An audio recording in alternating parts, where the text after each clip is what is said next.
আইতো পরীক্ষার গেছি গিয়া পাইছি মানে মাসি তো নাকি বিলা করি আর সাড়ে দিকাইটা যে ইয়তো দেরি এখানে বিলেও জানতো ওয়াইদো ওনো লাম্ব লাগছে। বেলা ১টায় এসএসসি পরীক্ষা শেষ হলেও কলেজ গেট থেকে মাত্র কয়েক শত মিটার সড়ক গাড়ি যুগে পাড়ি দিতে সময় লাগে ২০ থেকে ৩০ মিনিট। পৌর শহর থেকে বের হতে যেন অতিষ্ঠ হয়ে পড়েন বিয়ানীবাজার সরকারি কলেজ কেন্দ্রে পরীক্ষা দিতে আসা পরীক্ষার্থীরা। একই অবস্থা হয় পার্শ্ববর্তী বিয়ানীবাজার বালিকা উচ্চ বিদ্যালয়ে, পঞ্চখণ্ড সরকারি মডেল উচ্চ বিদ্যালয় ও বিয়ানীবাজার সিনিয়র কামিল মাদ্রাসা কেন্দ্রে এইচএসসি ও সমমান পরীক্ষা দিতে আসা প্রায় ২৬০০ শিক্ষার্থীর। ফুটপাত ও সড়কের পাশে দখল করে গড়ে ওঠা অবৈধ দোকানপাটের কারণে সকালে যথাসময়ে পরীক্ষা কেন্দ্রে পৌঁছাতে বেগ পেতে হয় শিক্ষার্থীদের। বিশেষ করে পরীক্ষার সময় শব্দ এবং ভিড়ের কারণে মনোযোগে ব্যাঘাত ঘটে পরীক্ষার্থীদের। মানে পরীক্ষা চলে আর যানজট আমরা দেরি হয়ে যায় পরীক্ষা দিতে, অনেক ভোগান্তি শিকার হওয়া লাগে। আর যানজটটা যত নিরসন হইব তত আমরা লাগে ভালো হইব।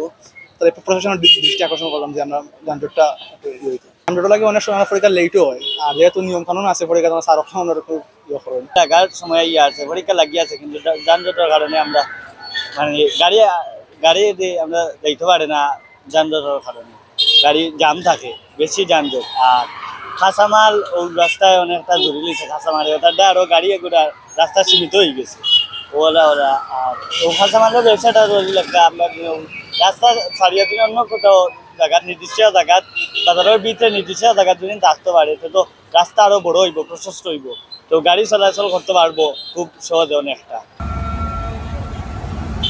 শিক্ষার্থী ও অভিভাবকরা বলেন পরীক্ষার সময় মানসিক চাপ এমনিতেই বেশি থাকে, তার উপর যানজট ও শব্দের কারণে পরিস্থিতি আরও খারাপ হয়ে যায়। যানজট নিরসনে কর্তৃপক্ষের দৃষ্টি আকর্ষণ করেন তারা।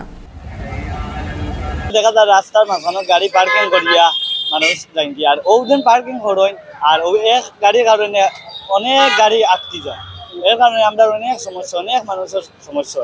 আইতো পরীক্ষার গেছি গিয়া পাইছি মানে মাসি তো নাকি বিলা করি আর সাড়ে দিকাইটা যে ইয়তো দেরি এখানে বিলেও জানতো ওয়াইদো ওনো লাম্ব লাগছে। যাইতে আমরা একটু অসুবিধা হয় যানজটের কারণে। কিন্তু প্রশাসনে একটা পদক্ষেপ নেই তাহলে আমরা খুব বেশি ভালো হইব আর কি। যাইতে আমরা কোনো সময় ২০ মিনিট আগে বার হইলে দেখা যায় যে ৩০ মিনিট লাগে যায় মাদ্রাসা যাইতে।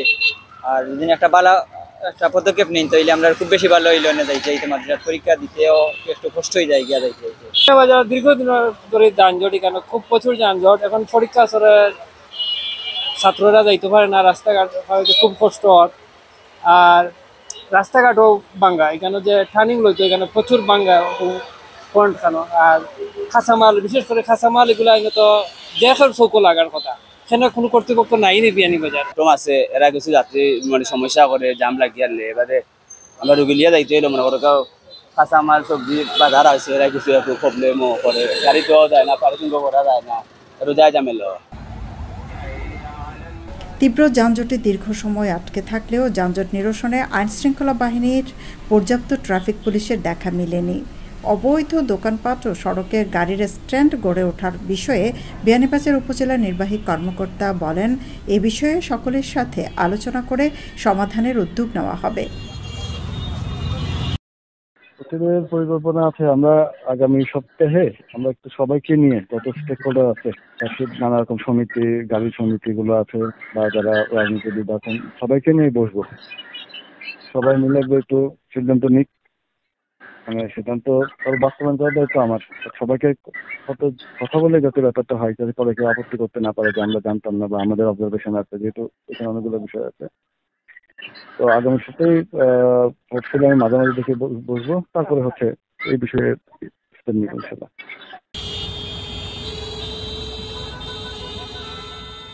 যত্রতত্র গাড়ি পার্কিং ও অবৈধ দোকানপাটের ফলে সময়ে অসময়ে লেগে যাচ্ছে দীর্ঘ যানজট। এসব সমস্যার নির্দিষ্ট সমাধান চান শিক্ষার্থীর পাশাপাশি সাধারণ মানুষ ও পথচারীরা। সৈয়দা আখি হক, এবিটিভি।